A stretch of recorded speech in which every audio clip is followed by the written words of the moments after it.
Assalamualaikum warahmatullahi wabarakatuh. Perkenalkan kami dari kelompok 6. Pada kesempatan kali ini kami akan mempresentasikan hasil kinerja dari kelompok kami, yaitu tentang Manajemen Control System and Real Earning Management Effect on Firm Performance dengan mata kuliah Seminar Akuntansi Manajemen. Ada pepatah mengatakan tak kenal maka tak sayang.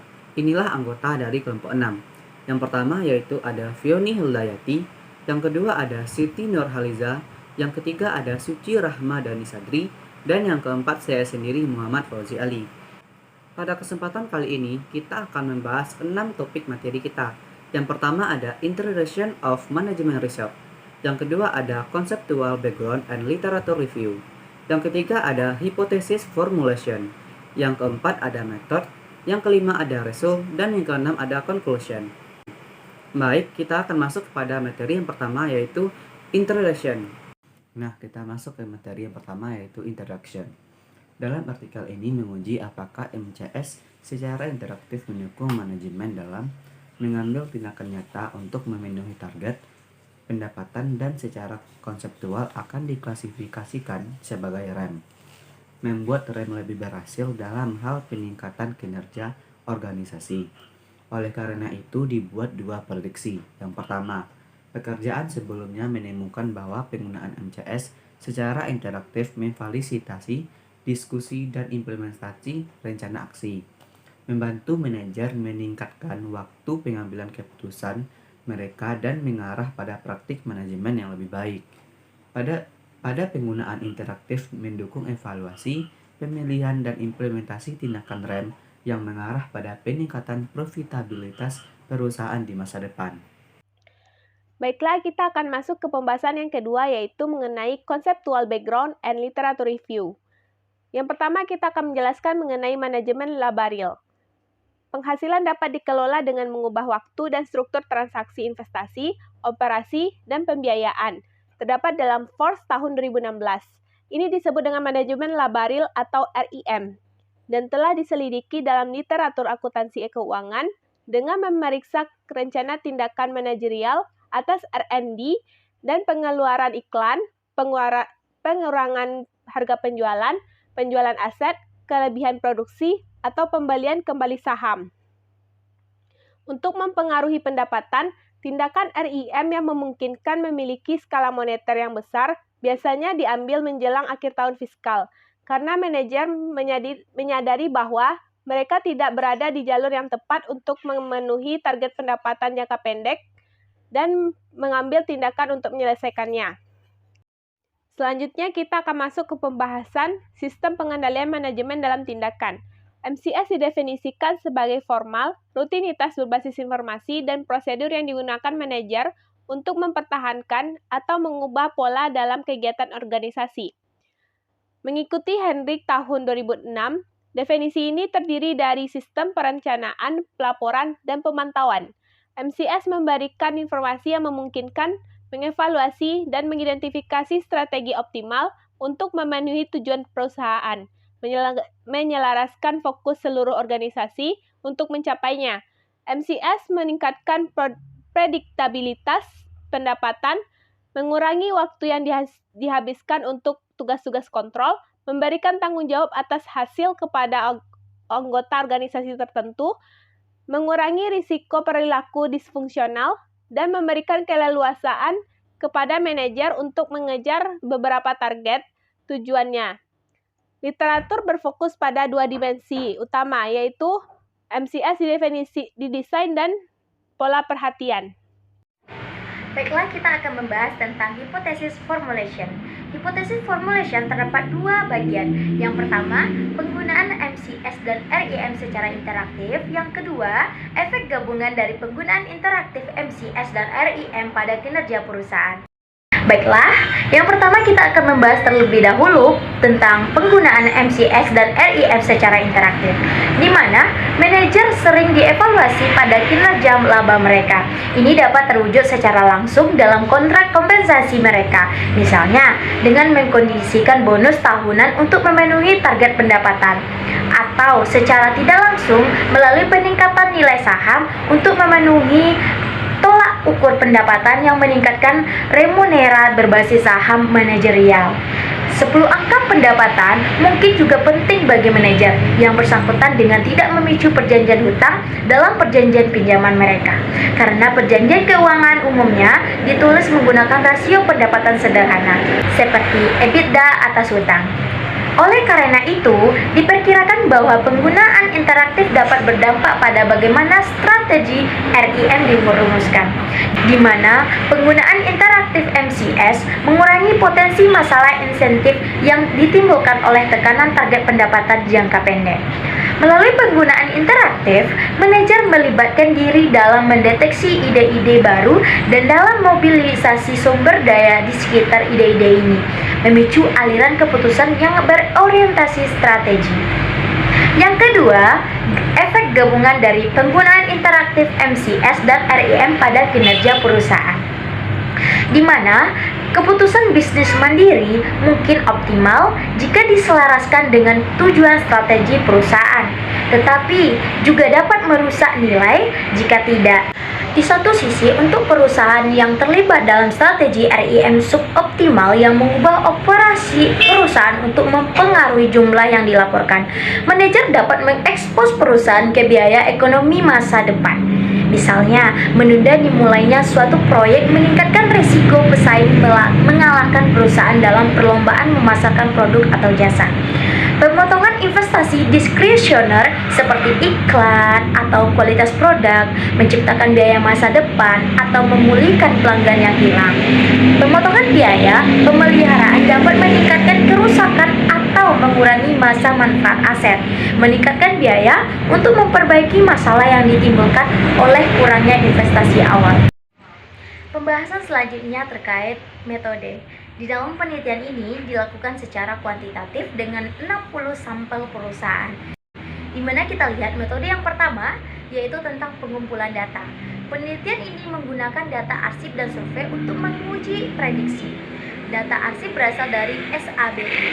Target peserta survei adalah manajer praktik, terutama CEO dan CPO, karena mereka memiliki pengetahuan terbesar tentang penggunaan MCS dan tolak ukur pendapatan perusahaan. Mengembangkan kuesioner berbasis web berdasarkan literatur sebelumnya, ini mencakup pertanyaan multi-item, terutama skala Likert 5 poin, peringkat, dikotomis, demografis. Survei dikembangkan antara akhir 2015 dan awal 2016. Dilakukan prauji pada bulan Juni dan Juli 2016 dengan 6 pakar, termasuk manajer dan peneliti. Yang kedua, konstruksi utama. Jika dilihat dari penggunaannya, penggunaan interaktif mencakup 5 item untuk setiap sistem pengendalian individu. Menilai sejauh mana anggaran dan PMS digunakan untuk yang pertama, menyediakan agenda yang sering untuk aktivitas manajemen puncak. Yang kedua, menyediakan agenda yang sering untuk aktivitas bawahan. Yang ketiga, memungkinkan terus-menerus tantangan dan debat. Yang keempat, memusatkan perhatian pada ketidakpastian strategi. Dan yang terakhir, mendorong dan memfasilitasi dialog dan berbagi informasi.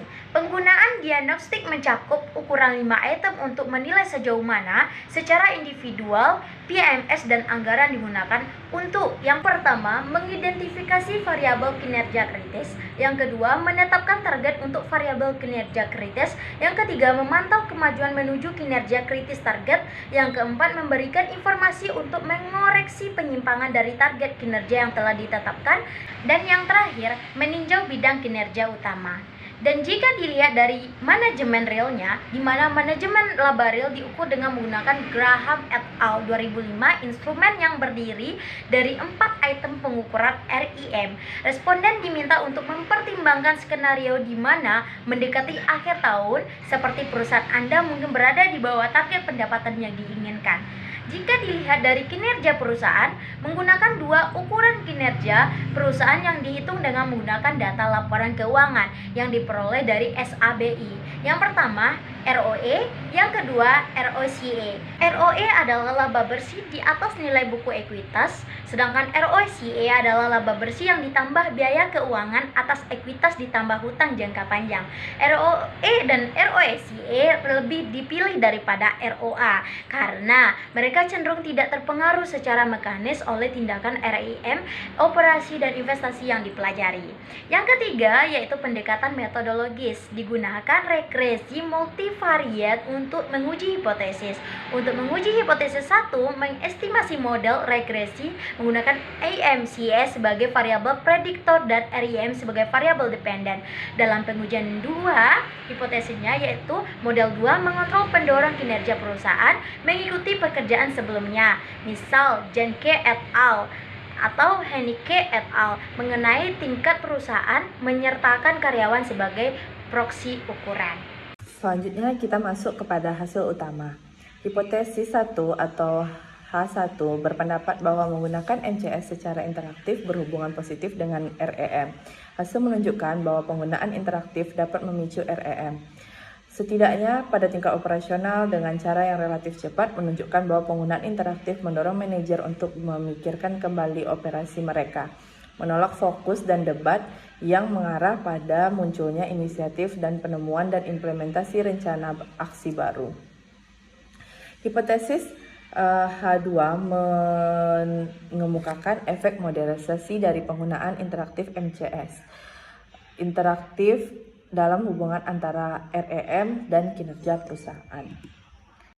Yang pertama itu ada tes tambahan atau peran kontrol lainnya. Penggunaan kebutuhan untuk REM dapat didorong oleh penggunaan kontrol diagnostik, yaitu mengandalkan manajemen dengan pengecualian manajer terlibat dalam tindakan hanya dalam satu kasus varian negatif. Sistem batas dapat bersifat teknis dan atau sosial dan menggambarkan dominan aktivitas strategis yang dapat diterima untuk peserta organisasi. Dengan demikian, sistem batasan memainkan peran pembatas yang membatasi domain tempat perusahaan mencari peluang yang baru. Tes tambahan yang kedua itu ada sistem keyakinan. Sistem keyakinan adalah sistem formal yang digunakan oleh manajer puncak untuk mendefinisikan, mengkomunikasikan, dan memperkuat nilai-nilai dasar, tujuan, dan arah untuk organisasi. Manajer menggunakan sebagai bentuk kontrol dan positif dan inspiratif untuk mempengaruhi cara karyawan mendekati pekerjaan mereka. Sistem keyakinan dimaksudkan untuk memungkinkan karyawan terlibat dalam tindakan yang tidak direncanakan dan keputusan reaktif dalam menanggapi perubahan persyaratan bisnis. Tes tambahan berikutnya ada pengukuran alternatif manajemen laba. Untuk meredakan kekhawatiran tentang apakah hasil akan berlaku untuk tindakan RRM alternatif, diuji kembali hasil untuk memastikan bahwa temuan ini kuat dan untuk sementara dan terlibat dengan literatur akuntansi keuangan secara lebih langsung, di mana semakin rendah arus kas abnormal, semakin besar tingkat REM. Mengklasifikasikan perusahaan yang terlibat dari REM jika berada di kuartil distribusi yang lebih rendah, perusahaan dapat terlibat dalam REM dengan memotong pengeluaran diskresioner seperti pemeliharaan atau pelatihan, meningkatkan margin keuntungan dengan meningkatkan produksi yang menurunkan biaya produk per unit, menemukan bahwa hasilnya kuat di seluruh model.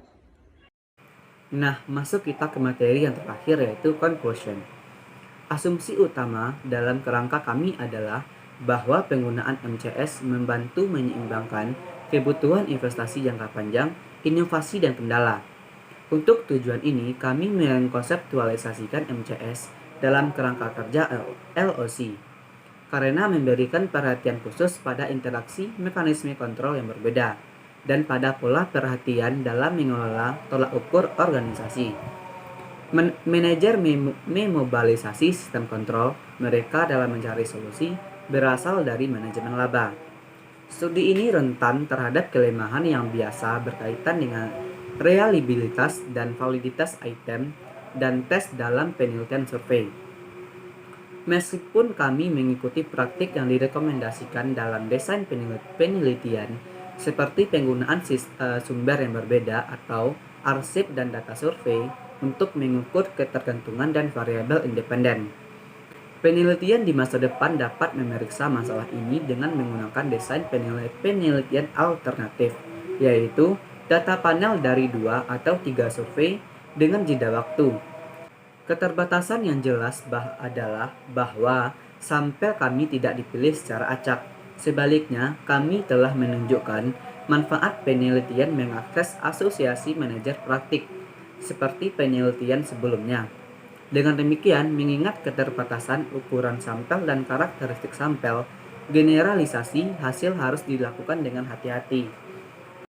Nah, sekianlah materi yang dapat kami sampaikan. Kalau kami ada salah kata, kami mohon maaf. Sekian dari kami. Assalamualaikum warahmatullahi wabarakatuh.